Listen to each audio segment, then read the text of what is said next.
Teorías que no comparto, parte 3.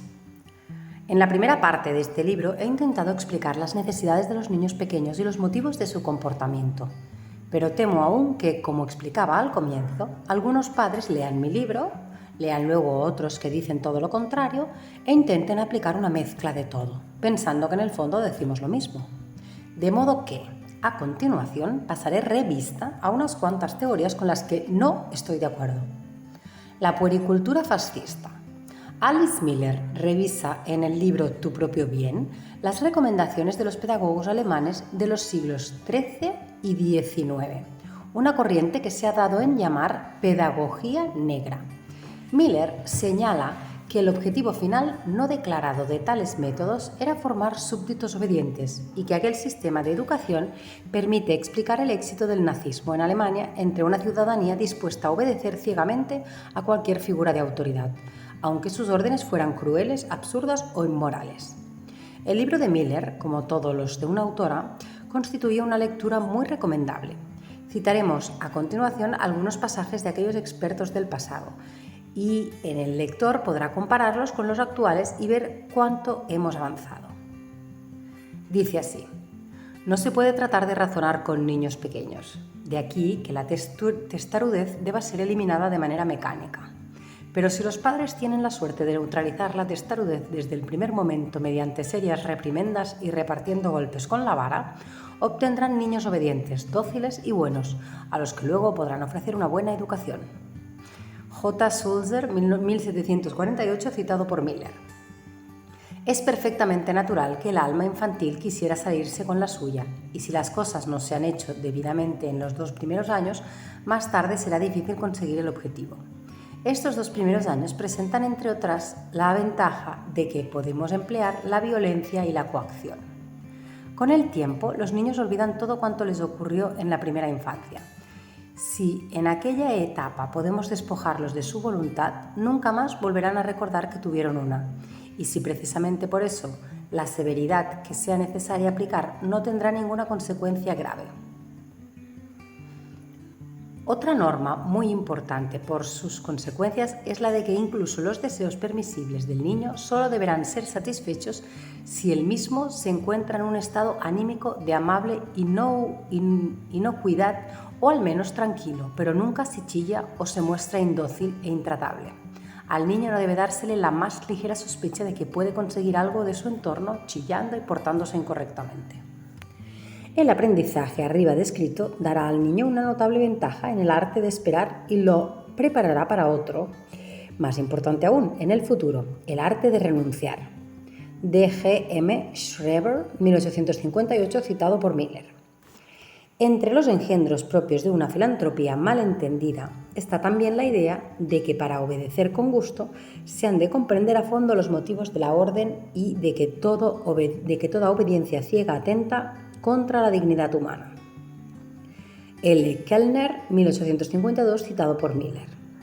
Una pedagogía realmente cristiana que acepte a la persona no como debiera ser, sino como es, no podrá en principio renunciar a ningún tipo de castigo corporal, ya que este es precisamente el castigo más apropiado para ciertos delitos. Humilla y trastorna, da fe de la necesidad de doblegarse ante un orden superior y revela a la vez toda la energía del amor paternal. K. A. Schmidt, 1887, citado por Miller.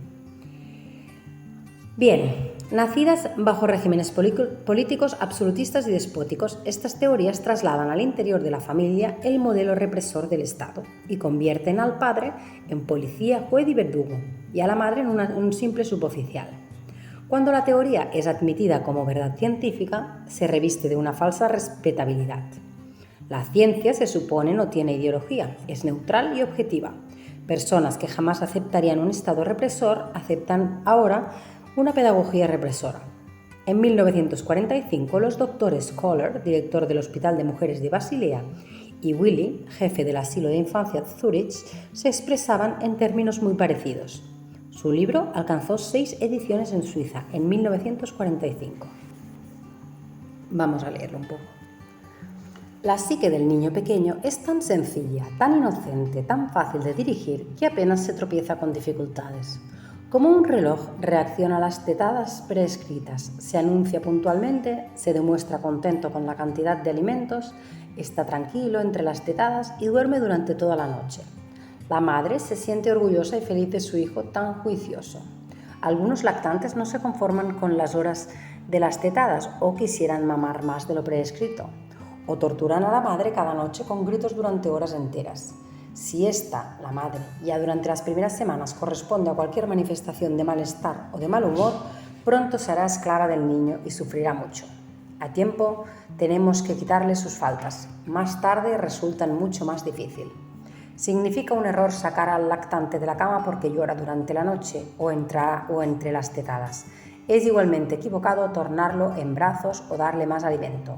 Si todo está normal, tras visitar al médico, se deja gritar al lactante.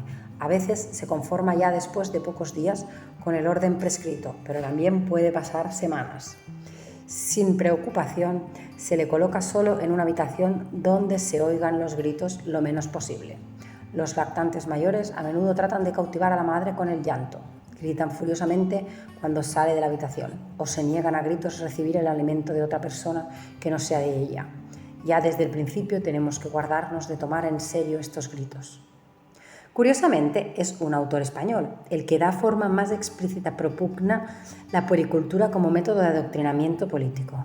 Se trata de Rafael Ramos, catedrático de pediatría en Barcelona después de la Guerra Civil y del triunfo franquista. En su obra de 1941 no esconde sus simpatías políticas. Y el Estado verdadero es el que busca la felicidad de sus súbditos, aunque para ello tenga a veces que imponerse por la fuerza, ser duro y riguroso.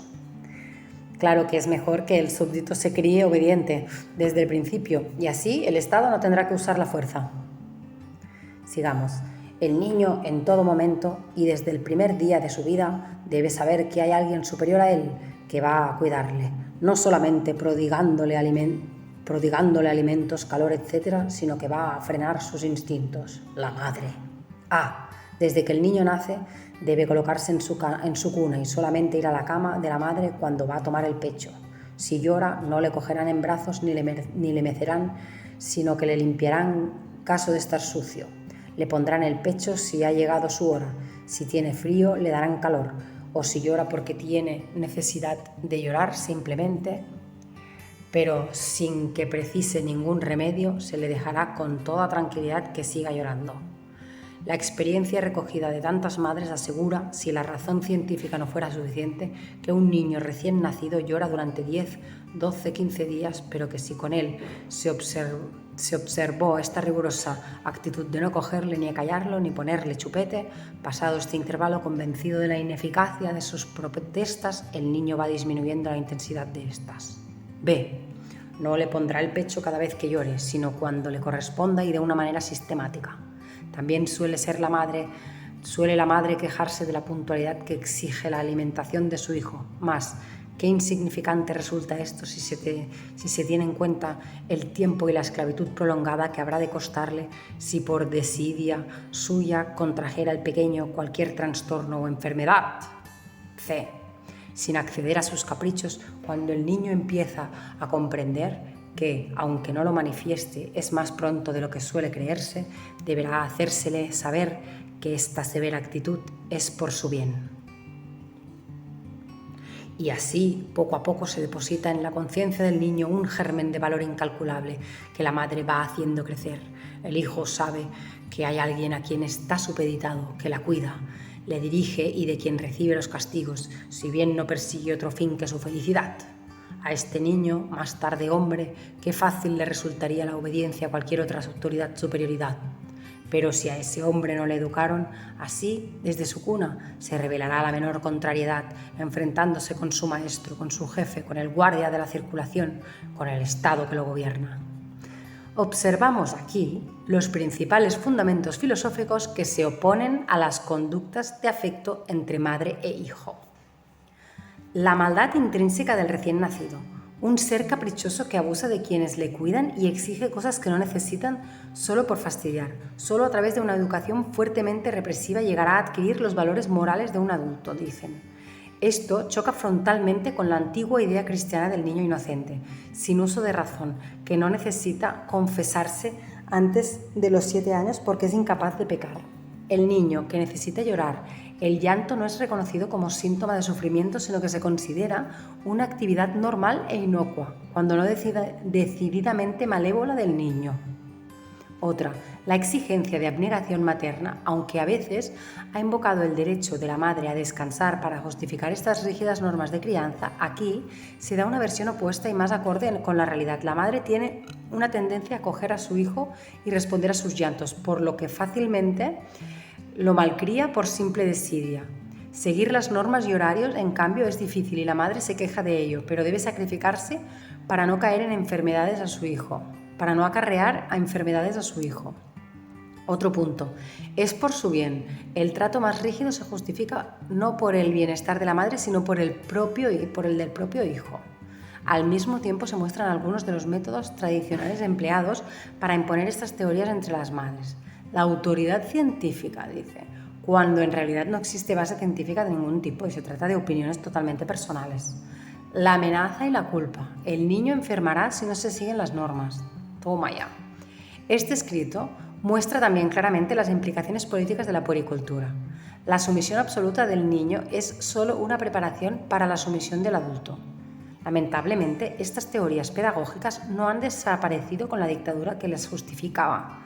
Autores que sin duda ya no comparten las ideas políticas del Dr. Ramos siguen compartiendo sus ideas pedagógicas. 50 años después volvemos a encontrar el mito del niño manipulador y astuto. Si corregida esta la causa, sigue llorando, armarse de paciencia y dejar llorar. Cuando el niño se convenza de que nadie le presta atención, se callará.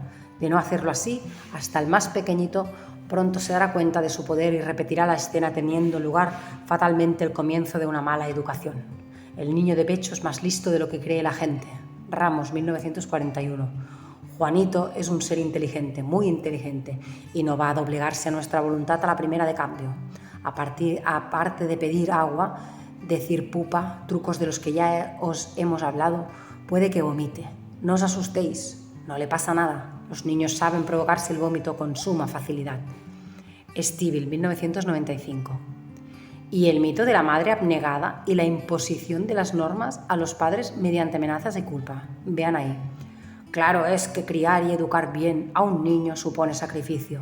Roba muchas horas a su madre, pero la salud y alegría del mismo bien pronto la recompensa sobradamente. No hacerlo, dejándose ablandar por el dichoso llanto, es querer muy mal al pequeño y hacerle un desgraciado. Ramos, 1941. Mi hijo se va a dormir pasadas las 11 de la noche porque mi marido suele llegar a esa hora y quiere ver al pequeño. ¿Hacemos mal? Respuesta. Disfrutar del niño sin tener en cuenta sus necesidades biológicas es una actitud algo egoísta. Pensar que, sobre todo entre los 5 y los 7 meses, estáis ayudando a vuestro hijo a adquirir unos hábitos correctos del sueño y que, de no ser así, repercutirá en la salud física y mental. Stivell, 1995. El orden. La idea de que los niños necesitan una vida ordenada, unas rutinas fijas, es ya antigua. Veamos ahí. Dice, la comida y la bebida de vestimentas, la vestimenta, el dormir y en general el pequeño mundo familiar de los niños deberían regirse por un orden y no ser nunca alterados en función de la testarudez o las extravagancias infantiles, a fin de que ellos mismos aprendan a someterse a las normas del orden, ya que en su primera infancia, si los niños se acostumbran desde muy temprano a un orden determinado, más tarde supondrán que este es algo perfectamente natural, pues no se darán cuenta de que les ha sido impuesto de forma artificial. Sulzer, 1748, citado por Miller. 2 siglos más tarde, otros expertos siguen defendiendo las mismas ideas, aunque con distintos argumentos. La educación del lactante empieza ya desde el primer día. Tenemos que acostumbrarle inmediatamente a la idea de que existe alguien que le dirige. Hay que observar un orden riguroso en las horas del sueño y de comida, ya desde el principio, y no debemos tolerar que se nos imponga con sus llantos o lloros. Si cedemos, aunque solo sea una vez, ello se grabará en la memoria del lactante, el cual enseguida tratará de imponernos su voluntad. Stiriman, 1947. Durante el primer año de vida, el niño evoluciona de manera considerable para ayudarle en su andadura. Los padres y educadores han de dirigir sus esfuerzos hacia el objetivo de instaurar unos buenos hábitos. En su primer periodo evolutivo, el niño necesita organizar su existencia en torno a unos indicadores externos que le marquen el ritmo y el orden, de acuerdo con los ritmos biológicos. Ferrerós, 1999. En 250 años solo ha cambiado la forma de vender el producto. Antes se explicaban los verdaderos motivos. El orden es algo artificial que los padres imponen por su propia conveniencia, engañando a sus hijos y doblegando a su voluntad. El objetivo principal es conseguir que el niño se acostumbre a la obediencia y llegue a creer que las órdenes recibidas son en realidad sus propias necesidades. 200 años después, Steinman sigue expresándose en los mismos términos. Ahora somos políticamente correctos, que es la manera políticamente correcta de decir que somos hipócritas. Y el mismo orden se pretende hacer pasar como una necesidad del niño, algo que surge de sus ritmos biológicos. El objetivo principal será ayudar al niño. ¿No es maravilloso que los educadores de la antigüedad, sin el menor respeto hacia el niño, decidieran imponer de forma artificial un orden que casualmente resultó ser justo lo que los niños necesitaban? ¿Y si los ritmos son biológicos, es decir, son internos y surgen del mismo niño, por qué hay que marcarlos con indicadores externos?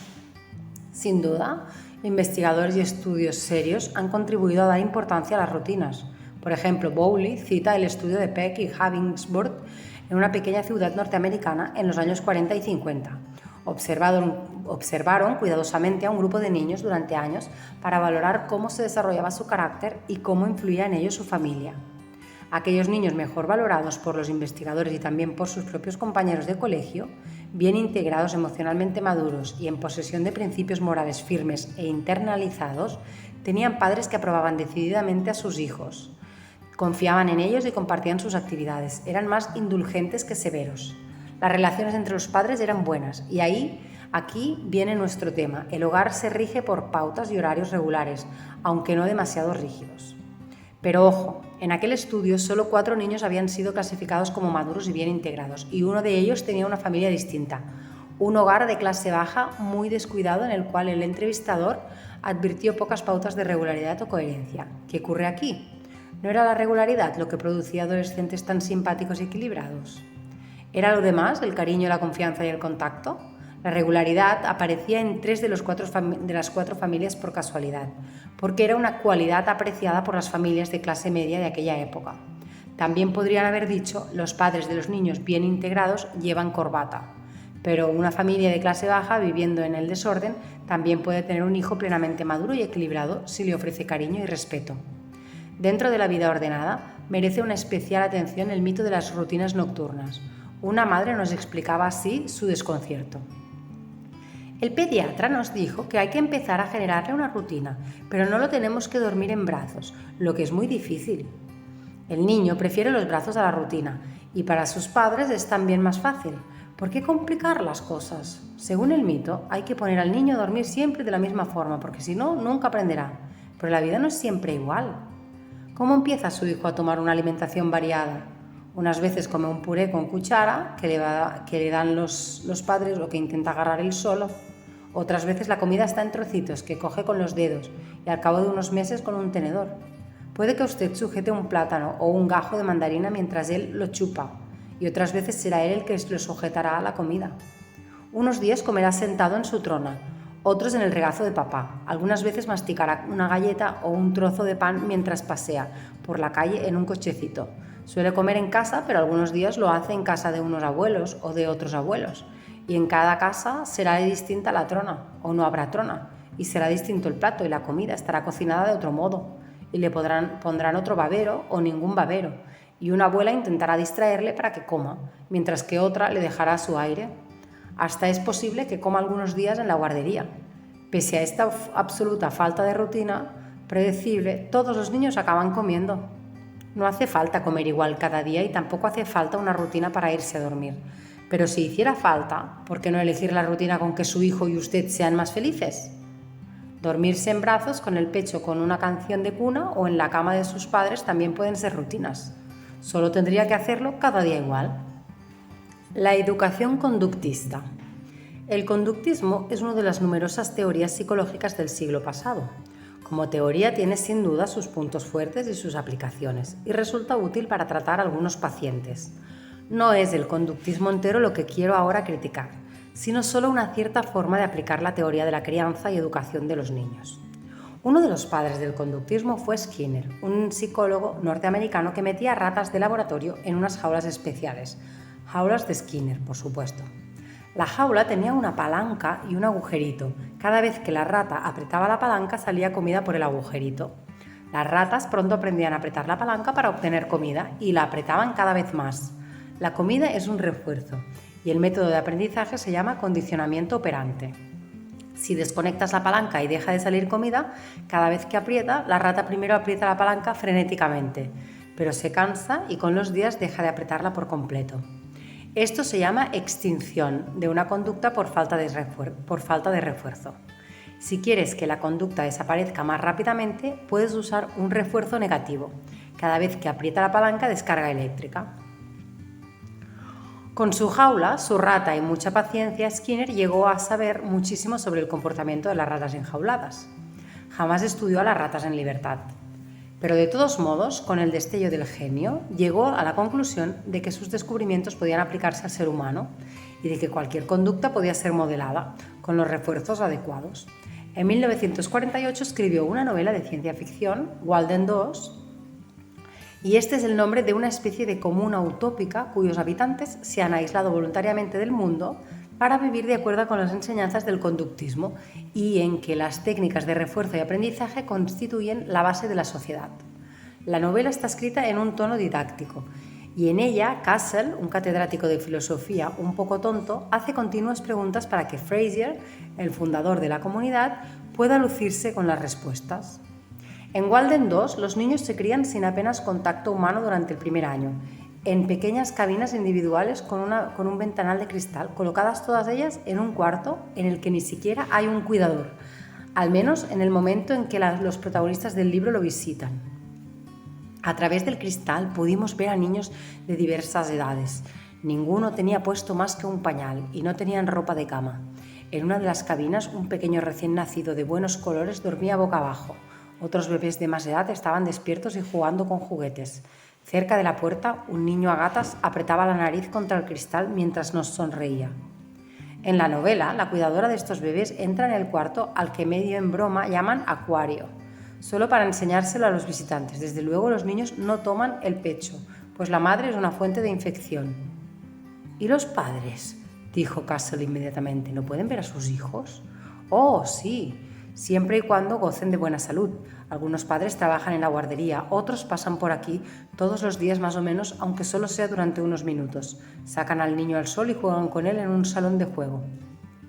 Estos bebés que duermen, juegan, sonríen y que ven a sus padres unos minutos casi todos los días y no lloran nunca porque no tienen de qué quejarse, la humedad y la temperatura de sus cabinas están perfectamente controladas, lo que les permite ir desnudos y evitar la incomodidad de la ropa.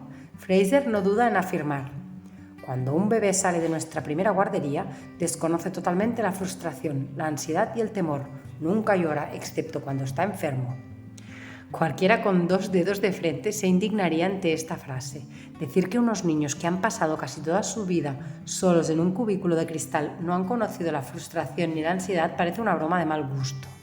Lo más parecido que existe en la vida real al acuario de Skinner es la sala de prematuros de un hospital, con sus hileras de incubadoras, y allí los niños sí que lloran. Uno de los grandes avances en el cuidado de los prematuros es el método canguro, sacarlos el mayor tiempo posible de la incubadora y ponerlos en brazos de sus madres. Se ha visto que así los bebés engordan más, enferman menos y su ritmo cardíaco y respiratorio se mantiene más estable, lo que indica que sufren menos. Pero en la novela, el tontorrón de Castle acepta, como no, que estos pobres niños abandonados son absolutamente felices e incluso se queja de que se les mima demasiado. Sigo con el libro. ¿Pero les preparan para la vida?, dijo Castle. Ciertamente no se puede seguir así, evitándoles toda la frustración o situaciones de temor. Por supuesto que no, pero puede preparárseles para ellas. Se puede crear una tolerancia a la frustración introduciendo obstáculos gradualmente conforme el niño crece y se hace lo suficientemente fuerte para resistirla. Unas páginas más adelante, Fraser nos explica cuáles son esos métodos educativos con los que enseñan a los niños de 1 a 6 años a tolerar la frustración. Oigan esto. ¿Cómo se puede producir la tolerancia ante una situación molesta? Dije. Bueno, por ejemplo, haciendo que los niños aprendan a aguantar calambres cada vez más dolorosos. Esta sorprendente declaración, admitiendo que se ha sometido a los niños a torturas sistemáticas, no provoca en la novela el menor comentario del resto de los personajes, ni siquiera de los que se supone que no creen en las teorías de Fraser. Más adelante explica otra técnica educativa un poco menos extrema. Dice: tomemos un ejemplo. Unos chiquillos llegan a casa después de un largo paseo, cansados y hambrientos. Esperan que se les dé la cena, pero en vez de ella se encuentran con que es la hora de la lección de autocontrol. Tienen que quedarse de pie durante 5 minutos ante la taza de sopa caliente. Nunca he oído a ningún educador médico o psicólogo recomendar lo de las corrientes eléctricas, pero sí que he oído docenas de sugerencias similares a la segunda: hacer esperar deliberadamente al bebé que llora o al niño que pide cualquier cosa, enseñarle a retrasar la satisfacción de sus deseos, a tolerar la frustración, a ir alargando las tomas. Quizás algunos me consideren extremista cuando afirmo que estas maniobras me parecen crueles e indignas. ¡Qué exagerado!, pensarán. No es lo mismo torturar a un niño con corrientes eléctricas que hacerlo esperar 5 minutos para cenar. Pues bien, para Skinner sí que es lo mismo. Son dos ejemplos perfectamente intercambiables de un mismo método. Claro que a un niño no le hace ningún daño esperar 5 minutos para cenar. Le pasará docenas, cientos de veces a lo largo de su infancia de manera natural. Pedirá la cena y la cena no estará lista. O se sentará a la mesa y le harán levantarse para lavarse las manos. Querrá ver un programa por la tele y se tendrá que esperar a que comience. Tendrá que esperar al Día de Reyes para recibir sus regalos, aunque los paquetes ya estén escondidos en el armario de sus padres. El bebé despertará llorando desesperado y su madre tardará 5 minutos en venir porque está dormida, en la ducha o friendo croquetas con el aceite a punto de quemarse. Nada de eso hace ningún daño a un niño, como tampoco le hace ningún daño recibir por accidente una leve descarga eléctrica, caerse jugando y hacerse un moretón o despellejarse una rodilla. Lo verdaderamente dañino en todas estas educaciones, en todas estas técnicas educativas, no es el hecho en sí, sino su motivación. No es lo mismo tocar accidentalmente un cable eléctrico que pasarle corrientes eléctricas a propósito a un niño para que aprenda a tolerar la frustración. Cualquier niño prefiere golpearse jugando a que su propio padre le pegue una bofetada, aunque a veces se hace más daño jugando. No es lo mismo pensar: tengo que esperar porque la cena no está preparada, o no podemos cenar hasta que venga tu tía Isabel, que pensar: podríamos cenar ya, pero mis padres no me dejan por el simple placer de hacerme esperar. No quisiera que mis hijos guardasen de mí ese recuerdo, la verdad. Si el niño tiene edad suficiente para comprender lo que le están diciendo, sin duda sentirá la misma rabia y la misma humillación que sentiríamos cualquiera de nosotros en semejantes circunstancias. O tal vez tenga razón Skinner, y si se le ha sometido a tales abusos desde la más tierna infancia, acabe por someterse, por aceptar que no tiene ningún derecho y que está a merced de la voluntad y del capricho de otros. Un bebé, en cambio, no puede conocer el motivo del retraso. Nunca sabrá si su madre tardó 5 minutos porque estaba muy ocupada o porque le dio la gana. Para el bebé no existe, es cierto, ninguna diferencia. Pero para la madre sí. No se puede justificar una agresión porque la víctima no se da cuenta. Es el acto en sí de provocar una frustración deliberada a un ser humano lo que es inmoral. Si esta tarde se corta la luz en su barrio durante 10 minutos, usted nunca sabrá si la verdad hubo una avería o si la compañía eléctrica ha decidido practicar cortes de 10 minutos, al azar, para que los ciudadanos aprendan a tolerar la frustración y arreglárselas sin electricidad. Usted no puede saberlo, pero da por sentado que la segunda opción es imposible. ¿Cómo iba nadie a hacerle una cosa así a un adulto? ¿Fastidiarle a propósito para educarle? No, eso solo se le puede hacer a los niños. Walden 2 es solo una novela, pero pretende ser algo más. La solapa del ejemplar que tengo en mis manos afirma: Walden 2 no es una digresión, no es un divertimiento del autor. Skinner cree en su ficción. Walden 2 es un aconsejado como lectura complementaria a los estudiantes de ciencias sociales de muchas universidades norteamericanas. Cree en su ficción. Él mismo lo reafirma en el prólogo que añadió en 1976, donde propugna con entusiasmo que su idea se lleve a la realidad. Skinner jamás intentó criar a ningún niño con su método. Se dijo que lo había aplicado con su hija pequeña, pero su hija mayor desmiente con energía este mito en la página web de Fundación Skinner. Lo más cercano que ha existido a la aplicación práctica de sus métodos son los kibbutz de Israel, en los que los bebés y niños dormían todos juntos y separados de sus padres. El experimento fracasó. Resultaba igualmente molesto para los padres y para los hijos, y hoy en día los niños duermen con sus padres hasta la adolescencia en todos los kibbutz. Si Skinner hubiera publicado un falso artículo científico inventando un falso experimento sobre unos sujetos inexistentes, tarde o temprano se hubiera descubierto el fraude. Su prestigio se habría esfumado, le habrían echado de su universidad y sus libros habrían caído en el olvido. En vez de ello, inventó un falso experimento sobre sujetos inexistentes, pero en vez de hacerlo pasar por real, lo publicó como novela de ciencia ficción. Paradójicamente, mucha gente lo aceptó entonces como si fuera real, o al menos como si se basase en datos científicos, y muchos miles de psicólogos y educadores han leído la obra y han dejado que esas fantasías impregnen sus creencias y orienten su vida.